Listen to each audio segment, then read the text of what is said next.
MTD CNC, bringing you the latest engineering news, reviews, events and special offers via video media. Stuart, you've recently purchased a TA20YS CMZ Gantry loading turning centre. It's a solution for manufacturers which isn't as common as a normal lathe. What made you go for it? Well, we already had some customers that was putting over inquiries for larger work from what we're used to and what we could handle on our sliders. Up until the purchase of the machine, we also had to farm that out, sub it out to other companies. So for us, once it started getting regular enough, we decided that we wanted to do that in-house to cut out any of the problems with quality or anything like that, should we have them in lead times. So that was the main driving force for us. And what's quite neat about the CMZ machine is it's all fully integrated, isn't it? And it's all CMZ. Yeah, I mean all our sliders are all FANUC controlled anyway, so we wanted to stick with that. So that was a big point for us, that it was FANUC control. In terms of programming, it's very similar. All the G codes are pretty much the same. So making the transition from the sliders to that was not as difficult as it could have been if we'd have gone for a different controller. And you've gone one step further because this machine's also got a bar feed. Yeah, that's right. I mean, for us, it was a natural decision because all our sliders use bar feeders. That's what we're used to. So we wanted to keep with something that was a little bit similar to us. So the Gantry would feed billets. Yeah, that's right. Yeah. And the bar feed will do bar work, so you've got complete flexibility. Yeah, I mean the bar goes up to 65mm diameter, so anything below that with bar feed, and then anything higher, I think goes up to about 180 in the billets. So yeah, we'd look to billet it. And interestingly, what would be the split of using the bar feed to the Gantry? We'd probably quote it in both to find out what was most economical for us, which we've done on a few jobs, and yeah, whichever works out the most economical, that's going to run the best for us and use less tooling. So. What about lights out? You running lights out? Yes, we do, yeah, where we can, obviously depending on materials and depending on the job, but we've done several jobs that we've sort of left running when we've gone home, and by the time we come in the morning, we've got a full pallet or a full bin, and it's still running. So yeah, when it runs really well. And what would you be machining as an example from a component perspective? From components, to be honest, a lot of the components we make, we don't know what the end use is. Generally we'll get the drawing in, if it's something we can make, we'll quote it, and if we win it, we win it. Material wise, we'll do anything basically.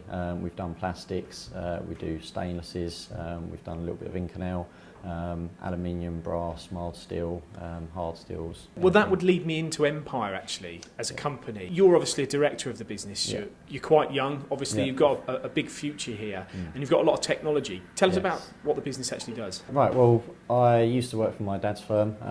I did my apprenticeship through him because at the time it was very difficult to find engineering apprenticeships in this particular sector. So yeah, I did my apprenticeship with him. We then started Empire a few years later to take an overflow of work. It's about 8 years ago now, just over. And we just kind of grew from there. My dad came over a few years back, and we just really grew. And we started off with 3-star sliders, and have just continued to grow year after year.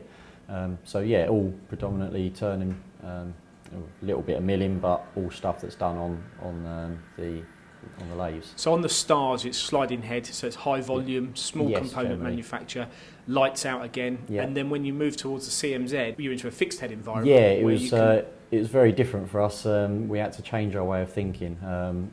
With the sliders, every second counts, and with the bigger stuff, yeah, it's a bit different. We're going from trying to knock down the odd second or two off every job to going, well, actually we've got a little bit more time to make this part now. We can take our time and just make sure it comes off as we need it to. And I think if I was in your shoes when I was looking at machines, you've had Star a long time, so that's a proven success for you, obviously. Yeah. But with the CMZ, it was new to you. Yeah. It's all worked out as you wanted? Obviously there was that initial learning curve. I'd never touched a fixed head before, and neither had anybody else here. So yeah, when we put it down on the floor, it was a bit daunting.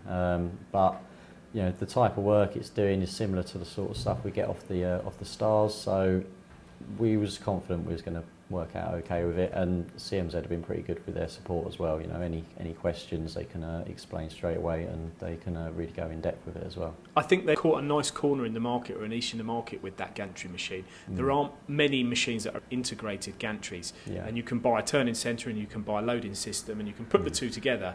But I think here it does look like a neat, compact solution. Yeah, I mean, it's again, the Gantry is a very different beast altogether. We've had the bar feeder loading in material and the Gantry unloading it, so we've done pretty much everything we can with it, and it is nice. It's a good solution. You got the best out of it. Yeah, we have, definitely. It's a Y-axis machine as well with a sub spindle. Yes, that's right. Yeah. So it's pretty versatile. There's not an awful lot of work we can't do on it. We've not had a job really yet that's come in that we've looked at and said we can't do it. Some are not very feasible for it, but. Yeah. Well, certainly if you take your sliding head capacity as well with this, the two of those together, whatever job you get, there's going to be a competitive way of manufacturing it. Yeah, that's right. Yeah, usually we can think of a certain way to do it that's going to be competitive, most of the time. So if you were to summarise, Stuart, what this new installation has done for the company and where the company's going, what would you say? Obviously, it's allowed us to do more kinds of work. It's different from what we could do before. We could only go up to 35mm before, whereas now going up to 180mm really expands that for us. It's been really good. We've also got in a few apprentices, which is a big thing for us. We're training our own. We finding skilled people is very difficult. So for us, training people the way that we want them to work is the way forwards for us. We've also just invested in a VMC machine, which we're waiting to be commissioned in the next few weeks, and then we'll be looking at doing milling work as well. So good times ahead? Yes, definitely, I hope so. Brilliant. Thanks for your time, Stuart. Thank you very much. For more videos, products and news, go to mtdcnc.com or follow MTD Online on Twitter.